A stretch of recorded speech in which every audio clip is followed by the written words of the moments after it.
This is Dave at TitleSearch.com. A lot of our clients are involved with real estate investing in different levels. And what we'd like to do is break down the different types of real estate investing and help you understand how title records might help you in your investing pursuit. First of all, you're going to look at how you're going to buy these properties and what you're going to do with them. How you're going to buy them, there's three basic ways that real estate investors look at properties. You're either going to buy a foreclosure at a foreclosure auction or a foreclosure sale.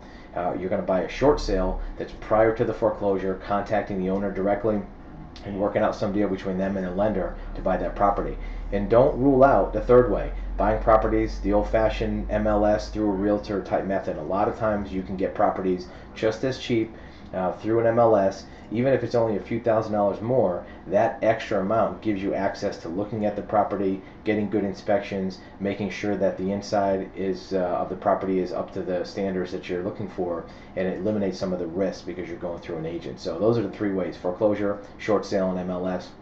Keep in mind that foreclosure may also include buying it directly from a bank instead of from an auction. Now, what do you do after you buy it? The two basic scenarios are: you're either going to flip it, wholesale it, sell it to somebody else, or you're going to keep it and rent it out. And that landlord process of renting it out is more long-term cash flow. If you have a positive cash flow, the flipping, your income comes from the appreciation or the additional margin you build in by buying it cheap, maybe fixing it up a little bit and selling it. How can title information be helpful for those? First of all, you're going to want to know liens, you're going to want to know mortgages to make sure there's no encumbrances or liabilities for you as a property owner that transfer from the prior owners. More importantly, you want to know the circumstances behind those liens. When were the liens filed? How much were they? Even if these are liens that are cleared off that you don't have to pay for as an investor, you want to know what liens used to be on the property. That's going to help you understand what's going on with that property, what's going on in that neighborhood, what's going on in the marketplace. If you know what's going on in the area, you're going to know when the values went up, when they went down, did they go up again. You may want to look at even properties next door to your subject property investment. Were there home equity loans on the property? Does that mean there were improvements? If somebody got a home equity loan of $50,000, did they put it into the property and granite countertops and stainless steel appliances, marble floors, whatever?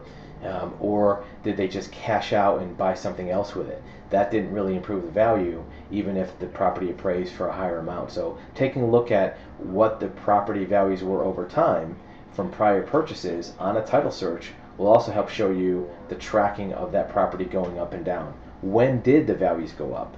If the values peaked at a different time than the rest of the market, that could indicate something about that neighborhood. For example, if the market peaked, let's say in 2006 or 2007, in general, if your property peaked in 2004 and slid down since then, well, why did it crash earlier than the rest of the neighborhoods around it?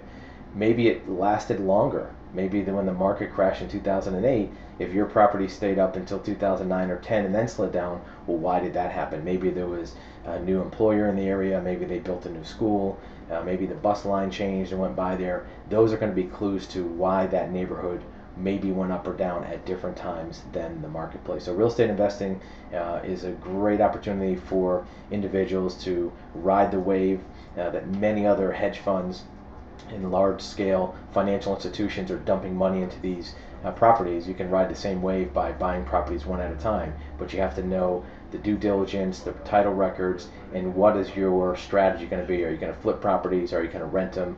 Are you going to buy them through short sales or buy them through MLS?